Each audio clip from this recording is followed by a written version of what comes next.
Los invitamos a compartir Horizonte Sur con la conducción de Jorge Eduardo Rulli y la participación del grupo de Reflexión Rural.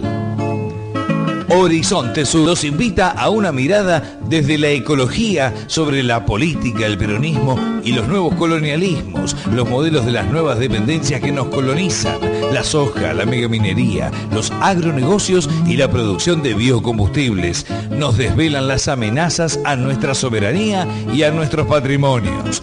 Horizonte Sur, radio, con la conducción de Jorge Eduardo Rulli y la participación del grupo de Reflexión Rural.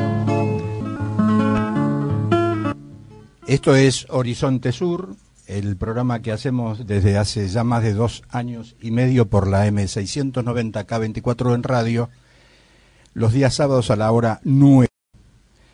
El GRR es la estructura de este programa que conduce Jorge Eduardo Rulli, que estamos esperando comunicarnos con él desde el norte argentino, estuvo de recorrida por Jujuy y por Salta. Horizonte Sur se emite los sábados a la hora 9 por la M690 K24 en radio, y este programa, una vez emitido, un rato después se puede escuchar en archivo de www.arturocavallo.com.ar y en los sitios del GRR. Estamos con el inquieto contador Ernesto García, que hace gala de su arbitrariedad no leyendo lo que le llega a su correo electrónico, pero bueno, lo perdonamos porque lo queremos, son cosas del fútbol, como dicen los jugadores de fútbol cuando no saben más que expresar. Bernardo Eisman y Marcelo Morales en la técnica. Un hecho que nos toca de cerca y también queremos compartirlo con el oyente de Horizonte Sur, que para dejarnos un mensaje hay un minuto para, en cualquier momento del día y cualquier día, hay un minuto para grabarlo, quise decir, en el 011-4682-4371. Nosotros te leemos a vos en arturocavallo@hotmail.com y todos los que nos llega a la casilla de correo 30, sucursal Mataderos 1440, Ciudad Autónoma de Buenos Aires. Y en los estudios, 4642-5533, 4642-5315. Lo que queremos compartir con el oyente de Horizonte Sur es que estamos emitiendo a 18 kilómetros de la Ciudad Autónoma de Buenos Aires y no a 40 kilómetros como estaba hasta hace poco la torre y la antena de la radio, y eso significará una mejor captación de onda en la Ciudad Autónoma de Buenos Aires sin perder el alcance que tiene esta radio más o menos desde San Nicolás hasta las afueras de La Plata. Lo queremos compartir con ustedes porque, bueno, también esto involucra un esfuerzo económico financiero con una torre de 99 metros y la antena respectiva. Esto quizás se sienta ya o se escuche ya cuando el que nos está sintonizando está en la Ciudad Autónoma de Buenos Aires. Ernesto García y su pensamiento que incorpora en su micro de lo que se podemos llamar histórico. En cualquier momento te interrumpimos porque aparecerá Jorge Eduardo Rulli, pero mientras tanto, ¿qué nos vas a contar, Ernesto García? Bueno, buen día a los oyentes. Hoy quiero dedicar este micro a comentar algo curioso, ocurrido el sábado pasado en la revista Eñe. 2 artículos históricos publicados en ese número y otro filosófico con una semblanza, este último, de nuestro respetado Rodolfo Günter Kusch, pensador argentino, que guía muchas de nuestras ideas sobre la problemática de nuestros países americanos.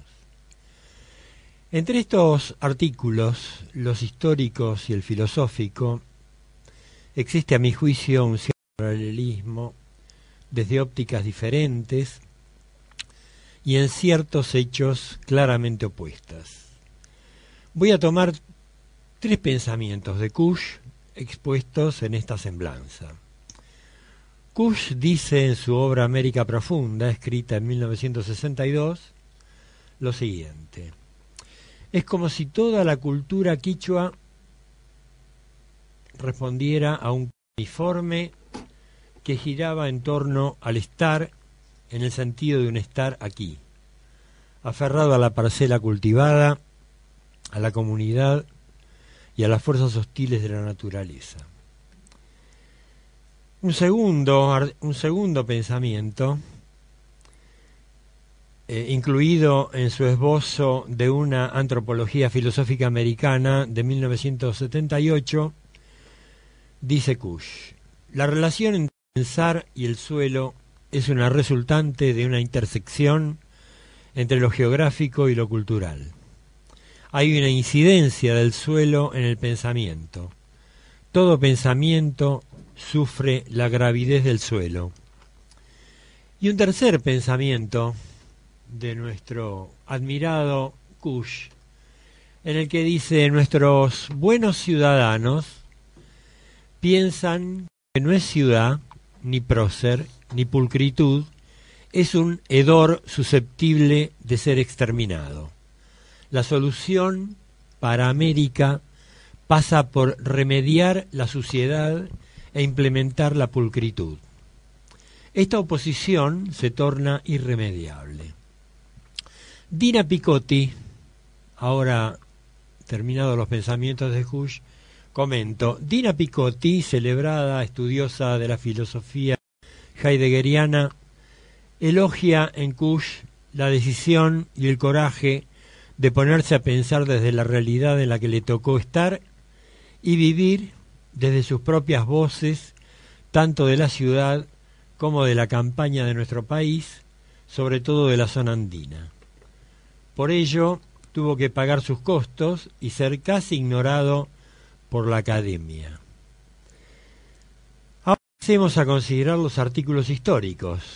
El primero corresponde al firmado por el historiador alemán Michael Goebbels, no sé si se pronuncia bien, Michael del alemán. El profesor Goebbels de la Universidad Libre de Berlín escribió para Eñe un artículo titulado Unidos y separados por el revisionismo. El otro artículo es un reportaje a la ex profesora de la UBA de la Universidad de Buenos Aires, Hilda Sábato, de quien hablara yo hace un par de semanas sobre su nuevo libro Historia de la Argentina 1852-1890, que editara Siglo XXI. Cuando Kusch nos habla de la cultura andina y de la urbana, uno no puede dejar de recordar la paralela historia de Buenos Aires, primero provincia, después ciudad y finalmente capital federal de la República, y no puede dejar de recordar esa historia desde la fundación del Virreinato de Buenos Aires, que será el nombre verdadero con el que se fundó, y no del Río de la Plata, como lo decimos hasta la actualidad.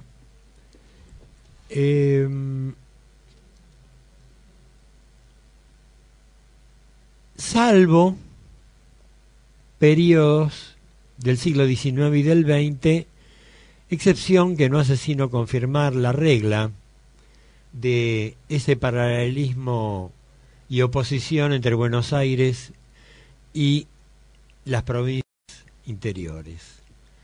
Ahora vamos al pensamiento del historiador alemán Goebbels, quien reclama que los historiadores historicen y analicen los debates del presente para mejorar nuestras prácticas profesionales. Se refiere al enfrentamiento de historiadores argentinos revisionistas y no revisionistas. Hace un esbozo de cómo se inició el revisionismo histórico en Argentina, que según él habría sido protagonizado por intelectuales filofascistas, más tarde adoptado ese pensamiento por nacionalistas de izquierda, hasta encontrar un hábitat definitivo como baluarte partidario de la amplia iglesia del peronismo. Como se puede observar, el profesor Teutón gasta una buena dosis de ironía. Con el mismo tono afirma que el revisionismo histórico argentino sostiene que el destino nacional de grandeza fue truncado por una conspiración extranjerizante que tenía el fin de encadenar al país a fuerzas imperialistas y que los villanos liberales u oligárquicos se concentraron en Buenos Aires para orquestar una conspiración del silencio en contra de los verdaderos héroes nacionales que virilmente lucharon por la soberanía nacional. Y además que los liberales habían colonizado mentalmente a los argentinos empuñando una historia falsificada cuyos verdaderos fines solamente una vanguardia patriótica iluminada podía adivinar. Hasta aquí la irónica y medio burlona descripción de los fines que, según el intelectual germano, persigue el aparecido en 1930 revisionismo histórico argentino. Para rematar en un tono más serio que el Instituto Nacional de Revisionismo Histórico creado por el actual gobierno nacional no es el único, agregamos nosotros, en el mundo, que propone una política de la historia.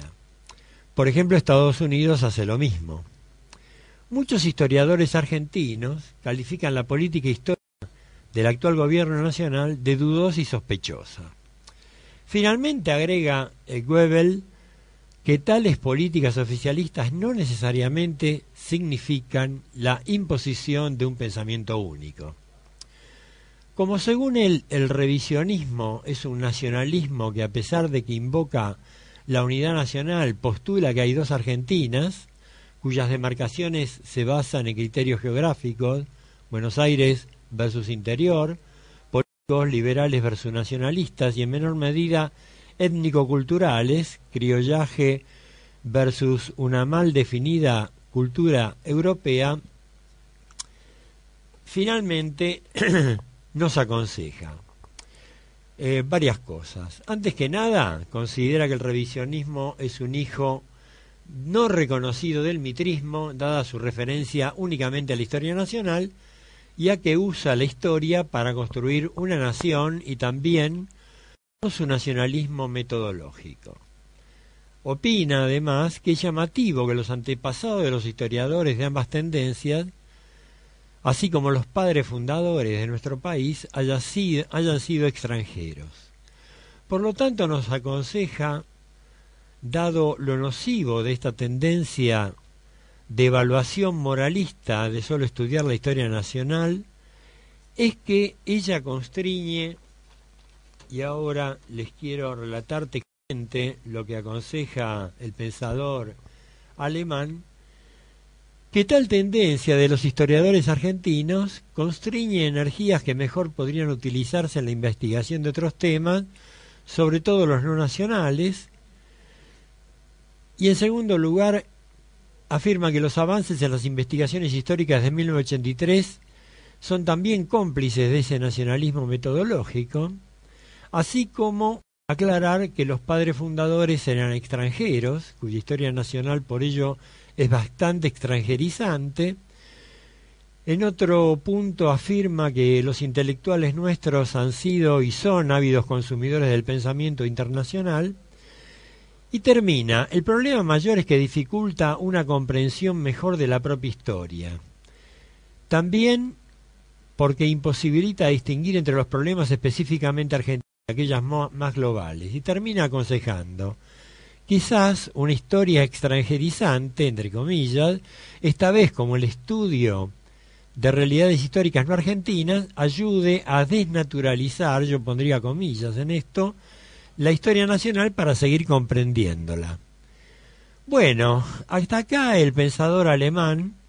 No sé si acá los compañeros de piso, se dice, quieren hacer un alto en esta descripción histórica y lo seguimos después. Bueno, Ernesto García con su aporte en el micro histórico de Horizonte Sur, y vamos con Maximiliano Mendoza, con Bernardo Eisman, Ernesto García y en la operación técnica Marcelo Morales, a esto que queremos recordarle. Espacio de publicidad. Mira tu con gafas Ozono.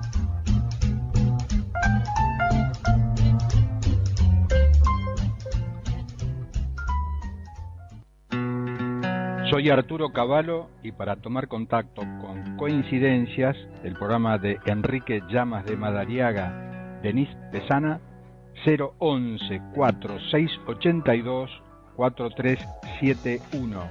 Nosotros te leemos a vos en arturocavallo@hotmail.com y este programa también se escucha por www.arturocavallo.com.ar.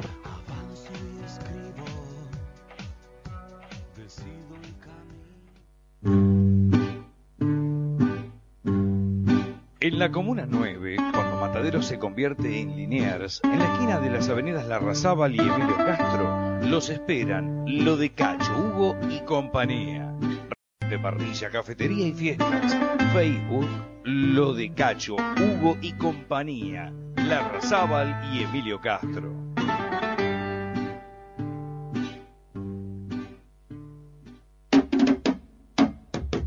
Con su particular estilo, sacudón.com.ar lo acompaña como diario digital, dirigido por Julio Fernández Cortés y Jorge Silvestre. Sacudón.com.ar. Guarda, que salpica. Revista Topía circula por los kioscos desde hace 21 años. Revista Topía. Psicoanálisis, sociedad y cultura. www.topia.com.ar. Tenemos mucho para decir en Revista Topía. En topia@topia.com.ar te leemos a vos. La esclerodermia se hace evidente mucho antes.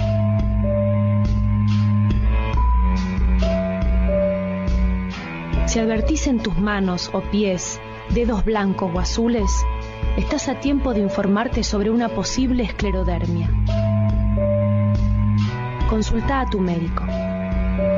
Para más información, entra a www.esclerodermia.org.ar. Este programa y otros 5 programas de la producción, en forma fraccionada o en su totalidad, se emiten por Radio Miami Internacional.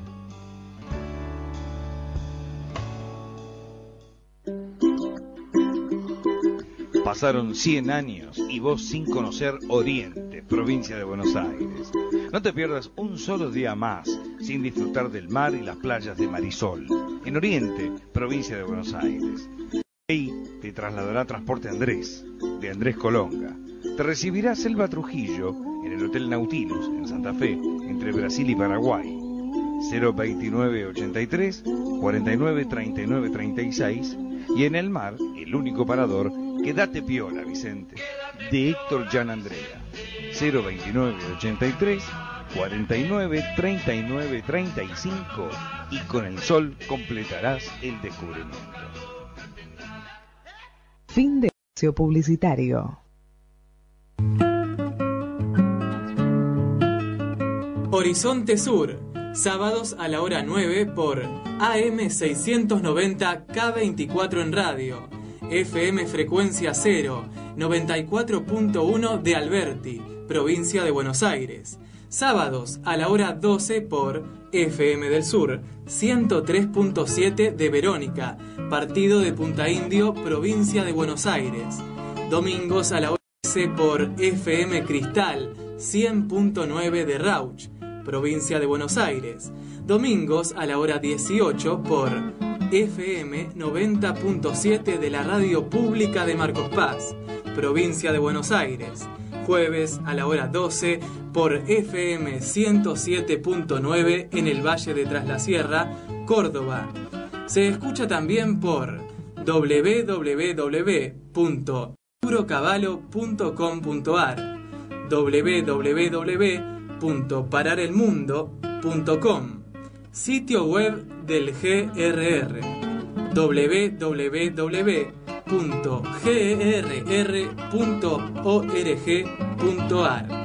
Número de teléfono para dejar mensajes 4682-4371.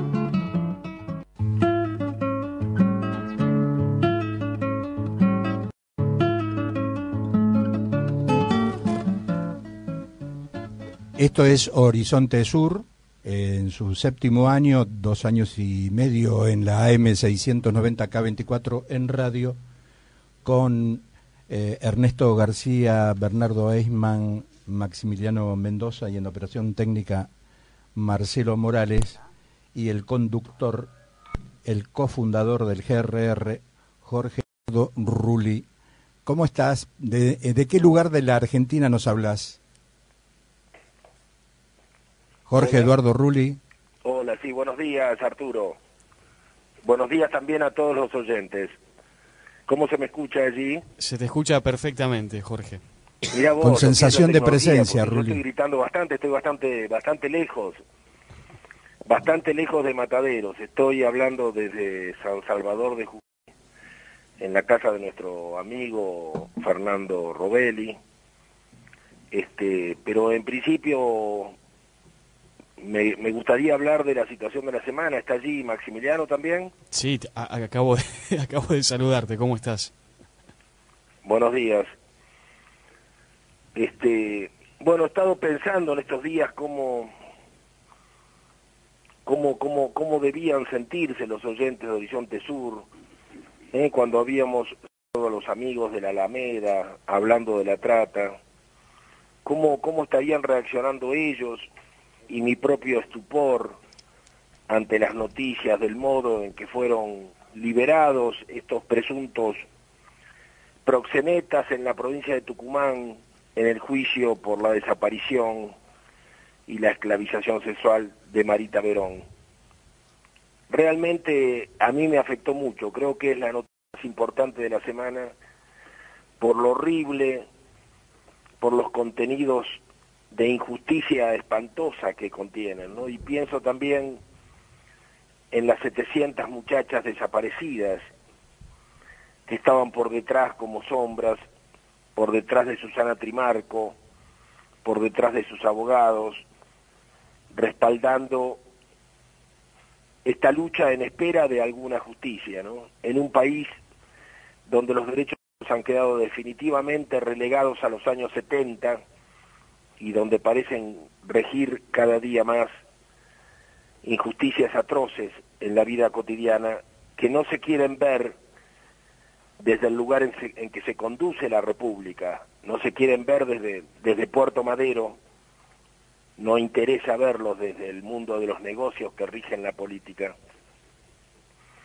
Y más allá de que nosotros hemos repetido innumerables veces que la política ha devenido negocios sin escrúpulos, nuestra sensibilidad sigue atormentada por estas situaciones. Yo, aparte de esta rebeldía que siento, me parece que la Argentina merece el inicio de un nuevo proceso de resistencia civil, como el que vivimos en otras épocas, porque estamos hartos del abuso, hartos de que se desconozcan nuestros derechos mínimos. Y yo te estoy hablando, y mientras te hablo aquí en Jujuy, la Milagro Salas está repartiendo automóviles a sus adláteres, a sus lugartenientes, y Jujuy se constituye como un paradigma de una nueva Argentina de la trata, de la maquila, del trabajo obligatorio, sin las pautas que rigieron o que consiguieron las luchas obreras de tantos años, porque se trabaja por sueldos infames, se trabaja por asistencialismo, se trabaja por dependencias verticalistas disciplinadas, se trabaja y se responde en la vida política de una nueva manera facciosa y tribal, ¿no? En que la Argentina se convierte en feudos de diferentes cabecillas, ¿no? A mí me parece que, de todas maneras, tratando de analizar con lealtad lo ocurrido, me parece que el gobierno nacional y Cristina han pagado un costo desmesurado en el intento de salvar a unos vulgares y presuntos proxenetas. hemos todos los argentinos contemplado con estupor las consecuencias de ese juicio, ¿no? El desprestigio enorme del gobierno que intentó endosar la culpabilidad de lo ocurrido al Poder Judicial y no pudo de ninguna manera, porque todo el mundo sabe cómo se manejan las cosas en la provincia de Tucumán y que esta es una política del gobierno nacional. Y me parece que la reacción frente a la Casa de Tucumán, la práctica destrucción de la Casa de en Buenos Aires, la renuncia del jefe y subjefe de la Policía Federal, la silbatina a la ministra de Seguridad en la Escuela de Cadetes de la Policía Federal, de Gendarmería y de la Policía Aeronáutica, en el acto de reconocimiento de los nuevos cadetes, el que haya quedado públicamente al descubierto el modo disparado en que el comandante Berni maneja la seguridad de la República, el cierre masivo de prostíbulos por parte de diversas provincias e intendencias a lo largo del territorio nacional que tomaron directamente en sus manos el tema,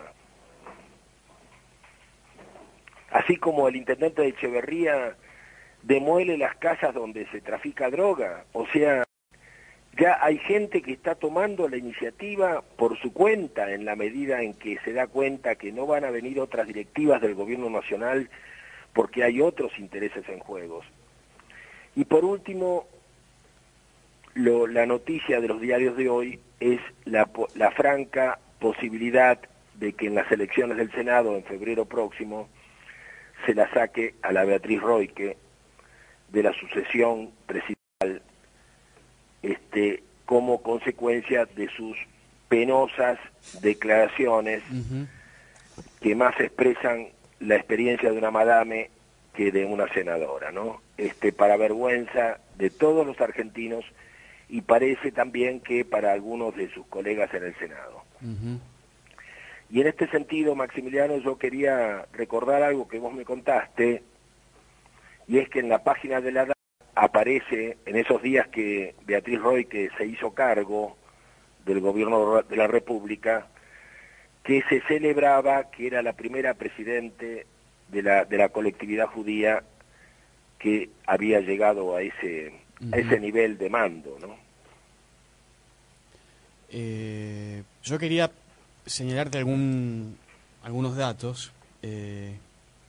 A mí me molestó mucho también, como a vos, imagino que a muchísima gente también, la obstinación por parte del gobierno nacional en inculpar exclusivamente a la corporación judicial con respecto a este fallo. En minutos vamos a estar en comunicación, aprovecho para anticiparlo, con Gustavo Vera de la cooperativa La Alameda, para hablar un poco más de este tema.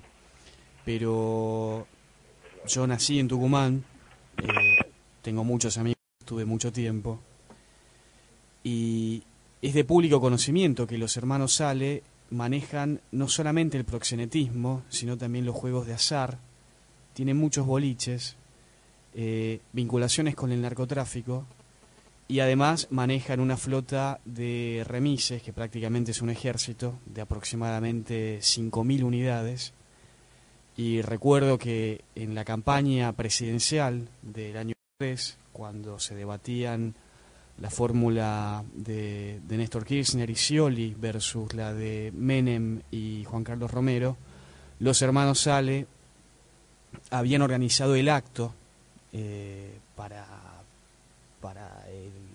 la promoción de la candidatura de Menem, y muchos recuerdan la agresión que sufrió el periodista Daniel Malnati de CQC en el Gran Hotel Tucumán, simplemente por el hecho de haberse atrevido a formular preguntas incómodas a los funcionarios y, por supuesto, gracias por utilizar el servicio. Por entonces momento candidato presidencial.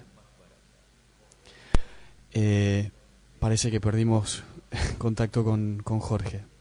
Bueno, parece que se cortó. Mientras tratamos de recobrar la comunicación, hay un hecho que también me parece de suma gravedad institucional. En la reunión mundial de la Unión de Telecomunicaciones Mundiales, que finalizó hace horas, que comenzó el miércoles pasado en Dubái, la Argentina tuvo la misma posición que Rusia y China en el manejo de Internet.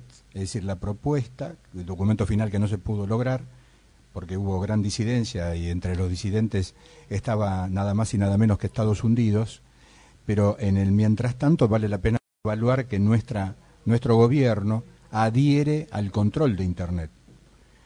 Eso me parece de una gravedad extrema porque, si, qué sé yo, para poner un ejemplo cercano, si no hubiese sido por las redes sociales electrónicas de Internet, en diciembre del 2010, la población de Túnez no se hubiese enterado lo que pasó con Mohamed Bouazizi y todo lo que trajo aparejado precisamente esa foto colocada y circulando en las redes sociales electrónicas, y lo que después se dio en llamar la primavera árabe no hubiese sucedido hasta que las potencias se dieron cuenta. Ni mucho menos Julian Assange de Wikileaks hubiera tenido los problemas que tiene. Así que me parece también de una gravedad institucional realmente peligrosa en función de cercenar las posibilidades de disidencia. Ahí me dicen que Jorge acaba Ahí de recobramos retomar el contacto. Jorge Eduardo Rulli. Hola. Hola, Jorge, ¿estás Hola, ahí? Sí, te estoy escuchando. Bueno, te estaba comentando esto de los hermanos Sale, de Tucumán. Yo te escuché, Maximiliano. Y bueno, para... Ustedes a mí no me escuchaban, por eso fue una interrupción de la comunicación, pero como estamos conectados aquí por internet, hemos montado una pequeña radio aquí en la cocina de Robelli con ayuda de su hijo, y tenemos varios aparatos de tecnología boliviana que son de primer nivel. Bueno, ¿Hola? Hola, sí te escuchamos. Te comentaba eso porque, para cerrar la idea, he sabido que la cartera de seguridad y la policía, sobre todo en Tucumán, la jefatura de policía en particular, siempre, históricamente, por lo menos de los últimos 20 años de la vida político-institucional de Tucumán, tuvo que contar con la anuencia de los hermanos Sale. Solamente recordar lo que le sucedió al genocida Bussi en su momento, cuando iba a poner a alguien que no estaba en el consensuado, que era el Malevo Ferreira, y que terminó lo que terminó, en un enfrentamiento frontal. Yo recuerdo que inclusive lo echaron a los tiros, todo el clan mafioso, para después negociar, por supuesto. Y además la estructura de cómo se designan los jueces en Tucumán. La palabra final la tiene la Cámara de Diputados, previa consulta con el señor gobernador. La Cámara de Diputados, si no me equivoco, son 45 de Alperovich y un par de la oposición, con lo cual hay una decisión absoluta y total de parte del gobernador. Otro dato más es que durante la anterior gobernación de Alperovich, su vicegobernador Fernando Jury es un íntimo de los cenáculos de los hermanos Sale, pero íntimo. Ahora es legislador. Tuvo algunos cortocircuitos con Alperovich esos últimos tiempos, pero se inscribe en la línea oficial. Y en ese contexto se dio este subsidio que se le otorgó a San Martín de Tucumán, millón de pesos. Claro, cuya presidencia en ese momento era de Rubén La Chancha Ale, y a partir del cual aparece esta famosa foto que circuló por las redes sociales entre Alperovich y La Chancha Ale y otros funcionarios en la foto. Así que hay si me permiten. Sí. No, yo insisto, más allá de todas las verdades que ustedes están expresando, que es la realidad de Tucumán, insisto en que observemos que el salvar a esos cómplices locales le ha significado al gobierno nacional pagar un enorme costo.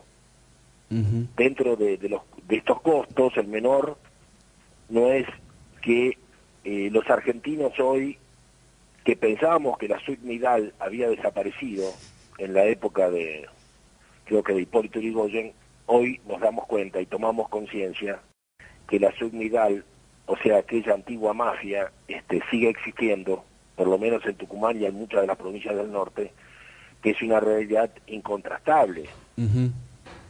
Me parece que las consecuencias son muy grandes en cuanto a que estamos tocando fondo en aspectos morales y que empieza a desarrollarse una vasta conciencia en la gente. Bueno, perdimos la comunicación nuevamente.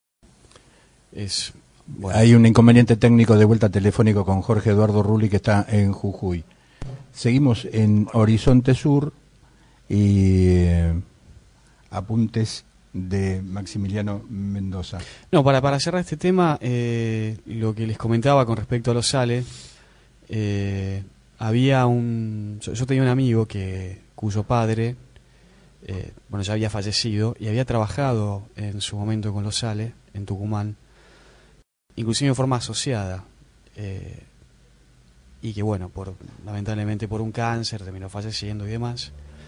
Él no tenía mucha relación, de hecho lo había conocido poco a su padre, pero el padre había trabajado en la división proxenetismo de la Corporacional en Tucumán. Conocía adentro las cuestiones y me contaba de lo que supo de su padre a través de su madre, que lamentablemente había trabajado en un tiempo y lo había conocido a este señor dentro de ese ambiente. En aquellos tiempos, supongo en los 80, fueron los años en los que nací también, había mucha actividad en los cabarets de Tucumán. Y además, yo tengo una anécdota personal, pero que tiene que ver con mi viejo. En los 80, nosotros vamos a vivir a Tucumán, mi papá se insilia, por decirlo de alguna manera, después de la cuestión de su persecución en la última dictadura militar por haber sido parte de las amistades del ex gobernador Ragone. Recordemos, el único gobernador en la Argentina ex gobernador desaparecido en la última dictadura militar. En los 80 vamos a vivir a Tucumán. Mi papá compra una casa, que la refacciona, era una casa bastante grande, que había sido un hotel antiguo y tenía pileta, era una casa muy linda. Y un juez federal, el juez Meyer, que ahora debe tener 80 años o más, públicamente en Tucumán se sabía que era el juez federal que protegía la trata de personas, ya en aquella época. Y por la información que manejaba con respecto a mi viejo y a otros, le exigió que le vendiera la casa, de manera tal de tratar de frenar un poquito la presión política y la persecución que en esos tiempos continuó, sobre todo en el norte. No es que con la asunción de Alfonsín las cosas terminaron. No, pero además hay un detalle que no tenemos que perder de vista, el rol que juega la sociedad. Tucumán eligió a Bussi democráticamente. Uh-huh. Una vez que arrasó la población y exilió a los menesterosos que él no quería, a Catamarca. En eso tenés mucha razón, porque en la zona sur de Tucumán... Y además fue elegido para una banca que lo frena no la sociedad tucumana, sino una cuenta en Suiza, que eso en la Cámara se inhabilitó. Y sumado a eso, como dicen los vendedores ambulantes, como si todo eso fuera poco, fue votado su hijo, por portación de apellido, Ricardo Bussi. Así es. Con lo cual el rol de la sociedad nosotros no lo tenemos que perder de vista. Sabés que hasta la gente de la zona sur de Tucumán, los SALE emergen, en la vida tucumana, en la vida social, a partir de un enfrentamiento que mantienen con otro clan mafioso que durante los 80 pisaba fuerte, pero estaba más dedicados a la amponería, que eran los Gardelitos. ¿Se lo conoce? Sí. Y los SALE... Eso también tuvo trascendencia nacional. Claro. Los Gardelitos. Bueno, habrán recordado entonces, recordarán el enfrentamiento que tienen a los tiros. Sí. Se supone que los SALE los eliminan prácticamente a la mayoría. Y como se dedicaban a la amponería, al robo domiciliario y asediaban a mucha gente, sobre todo en la zona sur de Tucumán, estoy hablando de la Ciudadela, San Cayetano, esos lugares, esos barrios, hasta el día de hoy me consta que los hermanos SALE, donde vive esa gente y recuerda estos episodios, todavía son idolatrados. Aún hoy. Uh-huh. No por nada lo eligieron también. Bueno, esto confirma el valor que tiene la trascendencia de los mafiosos cuando ingresan a una cárcel. Porque los mafiosos, cuanto más prensa tienen, más ascendencia va a tener sobre sus... Yo lo he escuchado, gente, colegas. Señora que iba a la verdulería, decían, yo lo quiero a los SALE porque de acá echan a los Gardelitos. Y cuidan el barrio.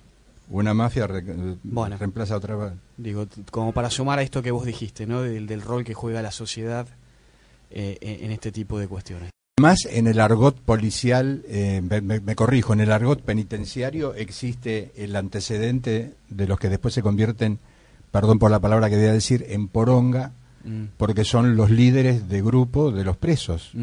Esa persona que más prensa tiene, más gravedad institucional, en este caso, que estamos hablando de política, ingresan a esos reductos carcelarios, ejercen un poder de hecho, precisamente por sus antecedentes. Y a mí que nosotros nos damos cuenta de eso cuando hay algo de orden nacional. Después parece que como se convierten en invisibles, porque claro, como las cámaras de televisión o de medios nacionales no están en ese tramo, tenemos el caso de María Obando. Desaparecieron las cámaras alrededor de su situación, fue liberada y todavía no se le entregó una mísera casa. Y entonces, ¿qué hacen? El gobierno, o la justicia en este caso, no le entregan a sus hijos porque no cuentan con una habitación individual por cada uno de sus hijos. ¿Y cómo lo va a obtener María Obando si sale de la cárcel 1 año y medio y en la situación de gravedad de todo orden que ella atravesó? Sin embargo, no tiene ningún pudor la justicia en decirle, no le podemos dar los hijos porque no tiene lugar donde habitarlo. ¿Por qué? Porque se fueron las cámaras de los medios nacionales. Y esto está pasando hoy con María Obando. También otro caso nacional apenas ayer. No son hechos que pasaron hace años. Hace un par de semanas el eje era María Obando. Y a mí me parece que también juega un papel importantísimo lo que dijo el presidente de los Estados Unidos, porque salió a interesarse por el caso de Marita Verón y su esposa Michelle dijo que la quería conocer a Susana Trimarco. Ese aval institucional, nos guste o no de quién proviene, pero bueno, tiene su influencia en el mundo, me parece que también precipitó la convocatoria a extraordinarias y que se revea la indiferencia de la clase dirigente política representada en nuestra Cámara de Diputados, que no entendió que había que votar esa ley en consonancia con lo que ya había hecho el Senado, por eso venía del Senado el voto a favor, y prefirió formalmente el día de la finalización instaurar el día de la infusión del mate como una bebida nacional el 30 de octubre y no tratar ese tema. Recordemos al oyente que estamos hablando de la ley de trata de personas, que estuvo a punto de perder estado parlamentario. No, estuvo a punto, perdió. ¿Lo perdió? Lo perdió el estado parlamentario, porque no lo... En realidad tiene que pasar un año más para que pierda estado parlamentario. Bueno, pero de hecho no se trató. Digamos, y tiene que ingresar a los asuntos tratables para el año siguiente. Digamos, en sesiones ordinarias. Claro. Bueno, pero ahora en extraordinarias, que la señora presidenta lo convocó al 18... Claro, pero si vos cambiás una línea, tiene que volver a la Cámara de Origen. Pero si vos no lo ponías como asuntos para las próximas ordinarias, perdía estado parlamentario. Por eso te digo a punto. Porque lo que se hace es convocar extraordinarias como de alguna manera adelantar las sesiones ordinarias del año siguiente para que, digamos, justamente se la pueda incluir dentro del año calendario. Pero imaginemos que ahora se cambie una línea. Vuelve a la Cámara de Origen. Y sí. La Cámara de Origen, ¿cuál es? El Senado. El Senado. Con lo cual no va a alcanzar las 2 semanas que yo sepa, porque por lo menos el Senado no está citado a extraordinaria, está citado nada más que la Cámara de Diputados. Sí, no sé cómo se va a hacer, si se va a discutir en comisión, si va a ser un tratamiento sobre tablas, hay mucha presión habrá que seguirlo. De la nación. Para que salga rápido tiene que ser sobre tablas. No perdamos de vista que cuando pasó lo de Alex Bloomberg, el Congreso le abrió las puertas, lo dejó ingresar simplemente porque juntaron algo así como 100.000 personas y más allá de lo que le pasó a su hijo, tuvo una presencia nacional que modificó Código Penal. Esta cosa compulsiva que tienen los cuerpos colegiados elegidos democráticamente por el respaldo popular tienen estas consecuencias también. Creo. Sí. Mirémonos a nosotros, somos nosotros los que votamos, ¿no, señor Ernesto García?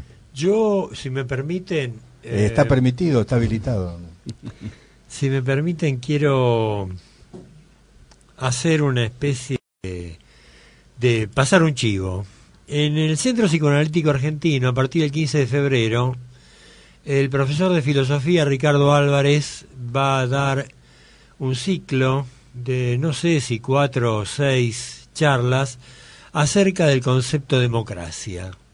El concepto democracia yo creo que está siendo vulnerado en su liberal concepción original por esta gente que se autotitula dirigencia política, obviamente avalada por nosotros, en el sentido de que nosotros hemos optado por hablar mal de ellos, pero no protagonizar ningún hecho, ninguna actitud de inclusión en la política. Yo creo que la comunidad argentina debería tomar conciencia de que debería cumplir un rol político. A veces lo hace saliendo a la calle, pero debería llegar un poco más y elegir a sus conductores, porque simplemente con el batir de cacerolas o de hacer paros en Plaza de Mayo o manifestar a Plaza de Mayo no alcanza. Yo creo que la comunidad argentina debe tomar conciencia de la no bajísima, sino terrible calidad de nuestros dirigentes políticos. Estamos en comunicación con un héroe nacional, según mi criterio. No tiene estatuas, pero siempre lo presento de la misma manera, porque tengo pocas ideas pero fijas. Gustavo Vera, ¿cómo te va? Soy Arturo Cavallo.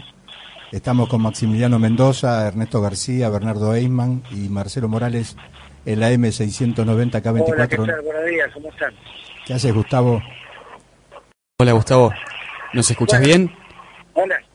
¿Escuchás bien? Sí, estoy bien. Trabajando mucho, pero bien. Bueno, te queríamos molestar porque queríamos escuchar tus pareceres acerca de lo que ocurrió esta semana en torno al caso Marita Verón, que ya es de público conocimiento.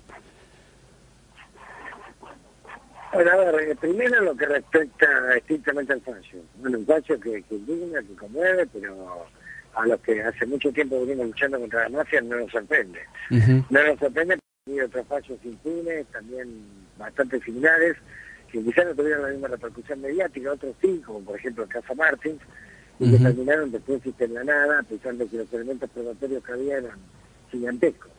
Y esto yo creo que tiene que ver no solamente con que corrió plata, como dice la mamá de Marita, se fueron a narco, cosa en la que acordamos, sino que lo más importante que corrió me parece que fue información. O sea, la información que la mafia cuidadosamente se a copiar, siempre previendo de que la térmica social puede saltar y los pactos que tienen con los sectores corruptos, de la policía, de la justicia, y el poder político, en algún momento pueden darse vuelta a la cava y pueden llegar a colocar algún pez gordo en el banquillo de los acusados. Cuando un pez gordo en el banquillo de los acusados, el último recurso que le queda para zafar es apelar justamente a toda la información que está copiando respecto a los elementos que corrompía y respecto a importantes funcionarios que visitan sus prostíbulos o consumían drogas, etcétera, etcétera. Esto lo hemos visto, digamos, una modalidad que la mafia empezó a desplegar en la década del 90. Ya recordarán cuando Campagnoli acorraló a varios narcos prostíbulos que había en la capital federal a fines de los 90. Uno de los primeros avisos que se mandó a la justicia fue el video de Espartaco, ¿ustedes recordarán? Claro. Donde aparecía el juez Servide en una situación comprometida, y ese era el primero de toda una serie. Pero bastó ese solo para que la causa rápidamente se cerrara, digamos, y diera un giro, digamos, de 180 grados, digamos, de retroceso a la investigación, ¿no? Bueno, acá pasó lo mismo, acá la causa venía viento en popa, en teoría iba a haber varios condenados, había dudas sobre si los condenados iban a ser los de la banda de la Chanchalé, pero los de La Rioja seguro, digamos, era Vox Populi, que hasta ahora venían condenas, pero en las últimas horas evidentemente se jugó otro partido, y ese partido que juega la mafia en esta distancia, ¿no? No te olvides que la banda riojana dirigía 3 prostíbulos VIP, por el cual pasaron muchos políticos famosos que iban a visitar a un presidente que teníamos de aquella provincia, y que cuando, digamos, salían de su residencia pasaban por La Rioja capital y se iban a tomar unos whiskies a estos prostíbulos VIP, ¿no? Y claro. Cosa más. Gustavo, vos siempre manifestás que la problemática de la trata de personas, el proxenetismo, son políticas de Estado, o que de alguna forma cuentan con la anuencia implícita de los poderes estatales, las instituciones, las fuerzas de seguridad, los políticos, etcétera. Sí, obvio, esto es así porque, a ver, vos pensás, mira, hay 3 delitos que son los delitos que se consideran más grave dentro del crimen organizado, que es el tráfico de drogas, de personas y de armas. Los 3 delitos más rentables que a nivel mundial, en los negocios ilegales, o sea, de forma como la adicción de dinero, pero en los 3 casos se requiere de una infraestructura tan compleja que es imposible, digamos, que puedan funcionar aceitadamente si no tienen, digamos, cooperación corrupta por parte del poder político, judicial y policial. Claro. ¿Sí? Para traficar a una persona en el exterior, aprovechar su situación de vulnerabilidad, captar un grupo de personas, utilizar un sistema de transporte, pasar una frontera, bueno, hacer todo esto cotidianamente, reducir a esa persona, tenerla secuestrada en una ciudad, después venderla al exterior. O sea, todo esto no es tan sencillo. No claro. Es el robo de una billetera. Obviamente requiere, digamos, una cooperación de organismos del Estado, de funcionarios del Estado, de forma corrupta. Y la mafia cuando, de alguna manera, corrompe con dinero a funcionarios por del supuesto. Estado, después por las dudas se toma recaudo y siempre tiene información por si algún día se vuelva a dar vuelta al ecosistema. Te doy un ejemplo concreto que ustedes recordarán. En el año 2000, yo me acuerdo que hubo un mafioso que lo dejaron fuera del pacto que había entre la policía y las mafias, y el tipo, muy despechado, apareció a un programa de investigación de un canal de televisión a decirle con exactitud milimétrica cuando la DDI de La Plata, los jefes de la DDI de La Plata, pasaban a cobrar coima a los prostíbulos. ¿Qué día, qué hora exacta, en qué esquinas, en qué lugar? Bueno, con este programa de investigación, junto con la Alameda, fuimos un día a las cámaras, a la hora señalada, el día señalado, y exactamente caen los jefes de la DDI, y por primera Hola. lo que era, digamos, el cobro de coima directo, claro, del jefe de la policía, de la brigada de investigación judicial, digamos, en los prostíbulos. O sea, digo para que tengas una idea de que, a ver, la mafia tiene muy buena memoria. Claro. Obviamente, la copia de información, y no se la puede combatir, obviamente, si no tiene compromisos previos a la mafia. Esto es más que obvio. Yo te lo preguntaba en el sentido... De alguna manera...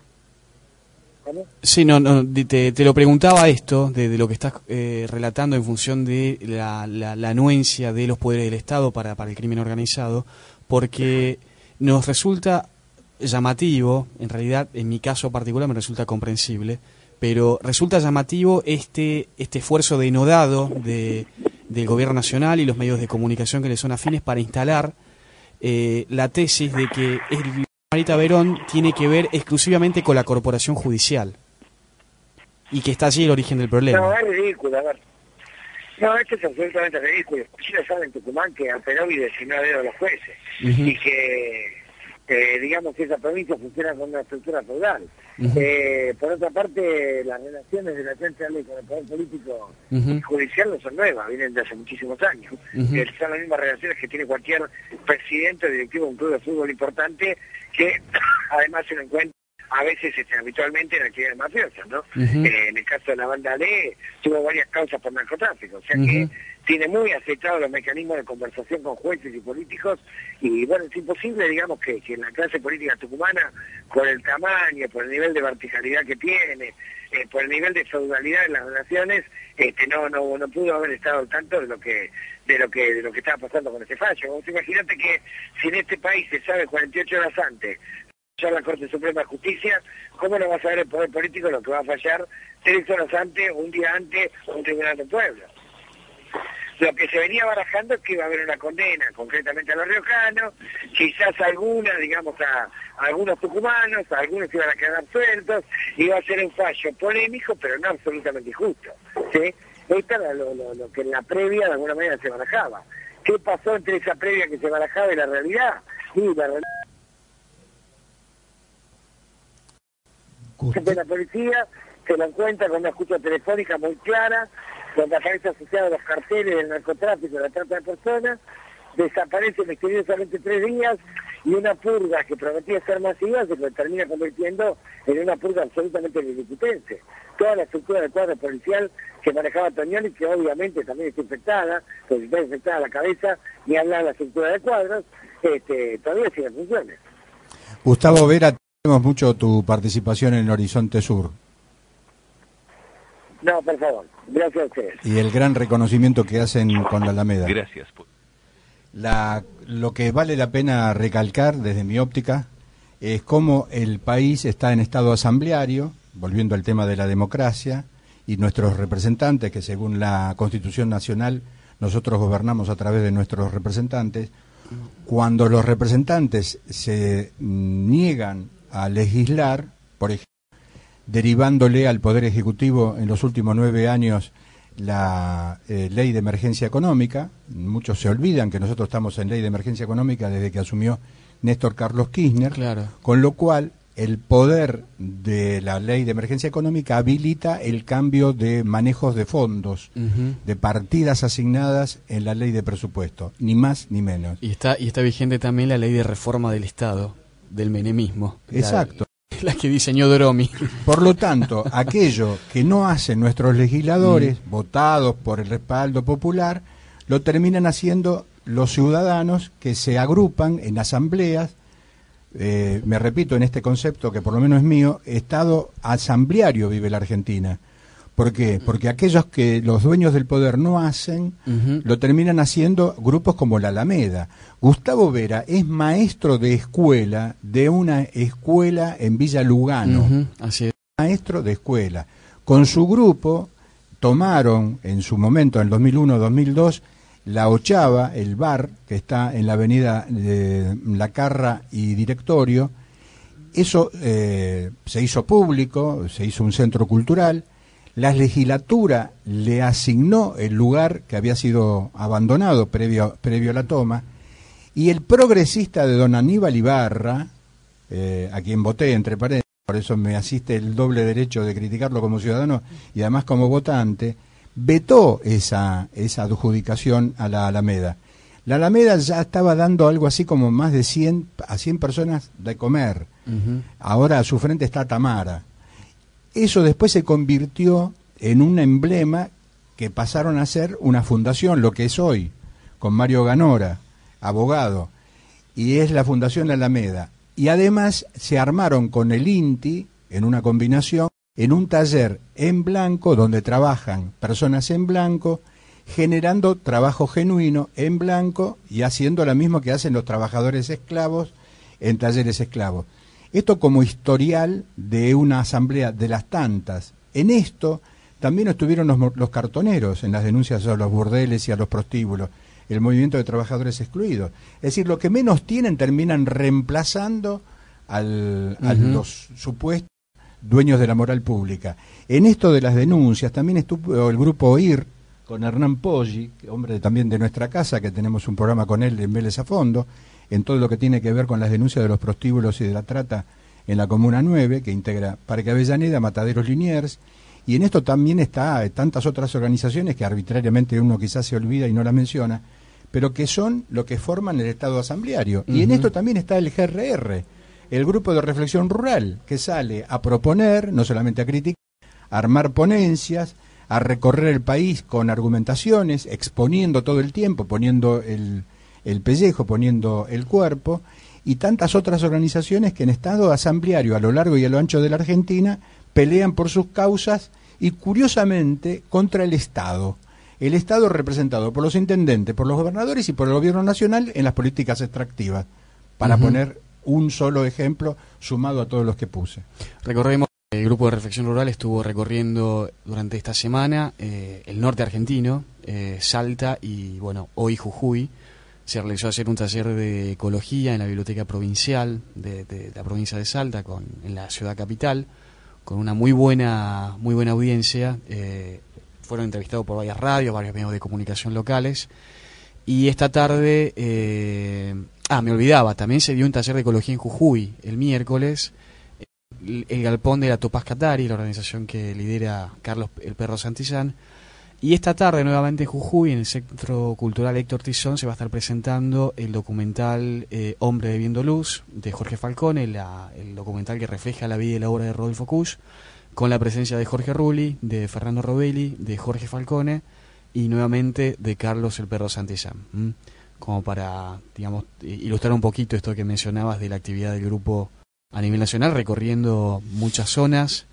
Y ya vamos a estar tratando enseguida un tema que, bueno, justamente por andar recorriendo el país En estos momentos hay una resistencia vecinal muy importante en la provincia de Salta, en particular en la localidad de Orán, donde se organizaron muchos vecinos, en estado asambleario también, para resistir un desmonte de 3.500 hectáreas de bosque nativo, que es una zona de yungas y chaco. Y bueno, lamentablemente no hubo ni asamblea para consultar, no hay autorización, no se sabe cuál es la empresa que está a cargo de este desmonte, hay una desinformación absoluta. Así que bueno, vamos a estar tratando este tema en la próxima hora y bueno, ya tenemos que cerrar la primera. Y también recordemos a Néstor Ruiz, que es un antropólogo que estuvo físicamente en Horizonte Sur, además de haber salido en otros programas de producción. Néstor Ruiz, con un grupo de ciudadanos habitantes del barrio de Malvinas en Jujuy, están peleándola primero hace años cuando le entregaron las viviendas populares porque se inundaban. No se sabe por qué, pero los hogares se inundaban. Después, por la colocación de esta planta contaminante eléctrica magnética que atraviesa todo el barrio de Malvinas de Jujuy. Así que sumado a tantas otras organizaciones que están peleándola en estado asambleario, demuestra que el ciudadano tiene capacidad de reacción, pero quiere canalizarlo en función de lo que tiene que ver con lo institucional. Y no necesariamente tenemos que estar votando para poder expresarnos. La Constitución Nacional nos habilita eso, Ernesto García. Yo quiero poner un título para una próxima charla. El título es Organizaciones Libres del Pueblo. En otra reunión, en la próxima quizás, o en alguna otra, yo me comprometo a desarrollar este tema. Organizaciones Libres del Pueblo quiere decir un nuevo tipo de democracia, porque la liberal que nos gobierna desde 1866, digamos, porque tuvo varias reformas, la del 53, es absolutamente inservible. Este es mi punto de vista particular. En la producción ejecutiva, Bernardo Elfman, un señor hincha de Estudiantes de La Plata, habitante de Marco, que viene a 60 kilómetros a aportar su grano de arena en Horizonte Sur, con Ernesto García, por razones de edad, primero, digo esto con respeto, con Maximiliano Mendoza y Jorge Eduardo Rulli en este momento en Jujuy, seguramente con Fernando Robelli y todos los amigos de Jujuy, y Marcelo Morales en operación técnica. Terminamos esta primera hora con Horizonte Sur. Muchas de las emisoras que nos toman esta primera hora, así que de ellos nos despedimos y de sus oyentes hasta el sábado a la hora 9 por la M690 K24 en radio, y se puede escuchar por internet en www.am690.com.ar y por www.arturocavallo.com.ar. Una vez emitido este programa, se puede escuchar en el sitio mío, que acabo de mencionar, buscando en archivo de programas. Vamos a una identificación de las emisoras y seguimos nosotros hasta la hora 11 con Horizonte Sur. Desde la ciudad de Buenos Aires transmite AM690, K24 en radio, una radio como a vos te gusta. Quienes se desarrollan en la vida a través del teatro y el espectáculo en Más Teatro, Más Espectáculo, con Doris del Valle y Arturo Cavallo. Domingos a las 13 por AM690 K24 en radio, una radio como a vos te gusta. Comunicate con nosotros, mandanos un mail a radioam690@yahoo.com.ar, radioam690@yahoo.com.ar. Svegliati ancora, Madonna Fiorentina.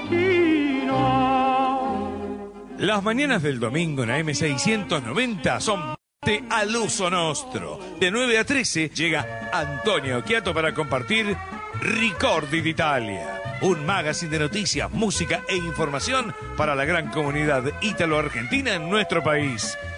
Recuerde, domingos, Italia está de fiesta por AM690 K24 en radio, una radio como a vos te gusta. Lava Autos Sistema 3, el gigante de Mataderos. Bragado y Pilar en Mataderos. Desde cualquier lugar del mundo, Escuchanos por www.am690.com.ar www.am690.com.ar Argentina y el mundo.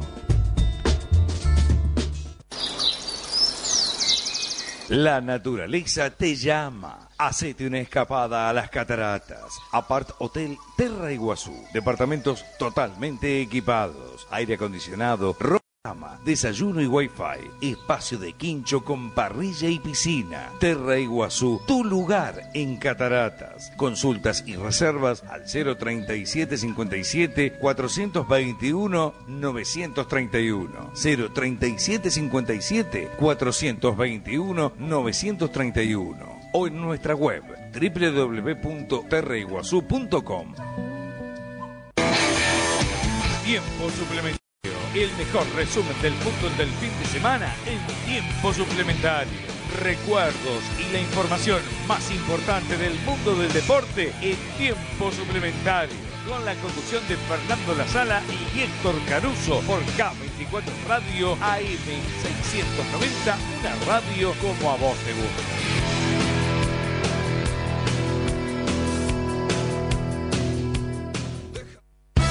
No dejes que te cobren de más.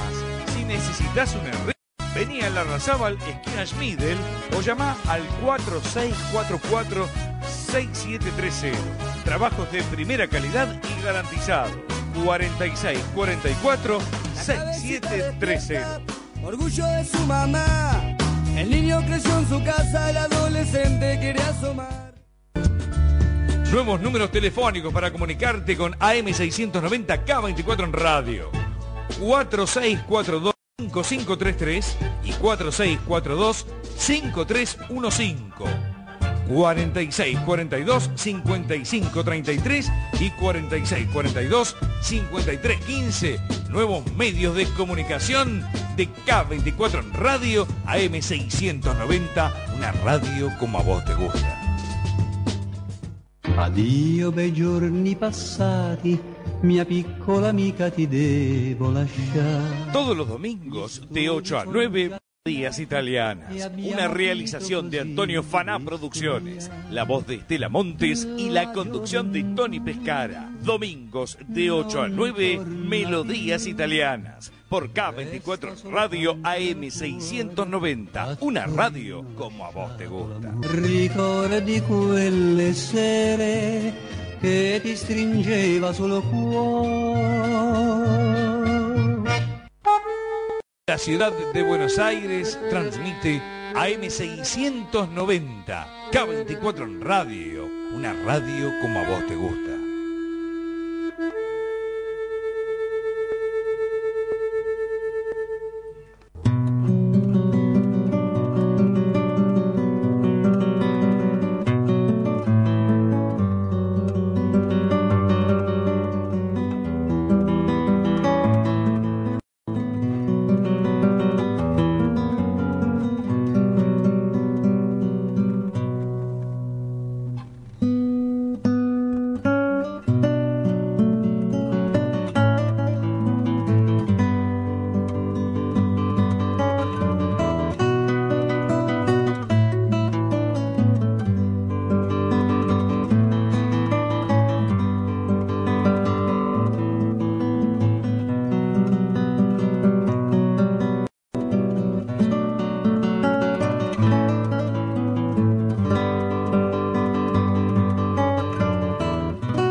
Los invitamos a compartir Horizonte Sur en su nueva frecuencia, ahora AM690 K24 en radio. En la mañana de los sábados, con la conducción de Jorge Eduardo Rulli y la participación del grupo de Reflexión Rural. Horizonte Sur en 690 los invita a una mirada desde la ecología sobre la política, el peronismo y los nuevos colonialismos, los modelos de las nuevas dependencias que nos colonizan, la soja, la megaminería, los agronegocios y la producción de biocombustibles. Nos desvelan las amenazas a nuestra soberanía y a nuestros patrimonios.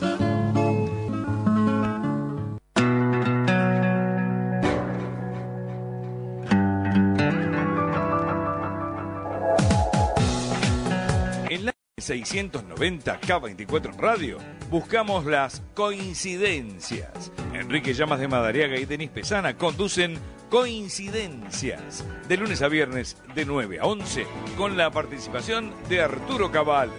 Coincidencias por K24 en radio AM690, una radio como a vos te gusta.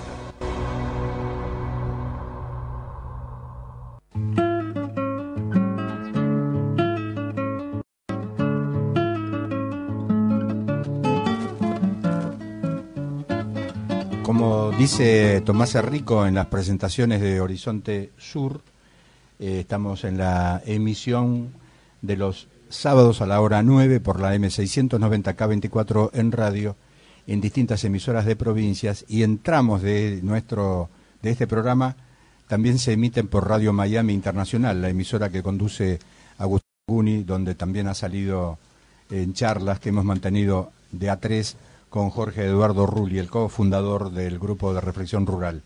¿Qué escuchamos musicalmente, Maximiliano Mendoza?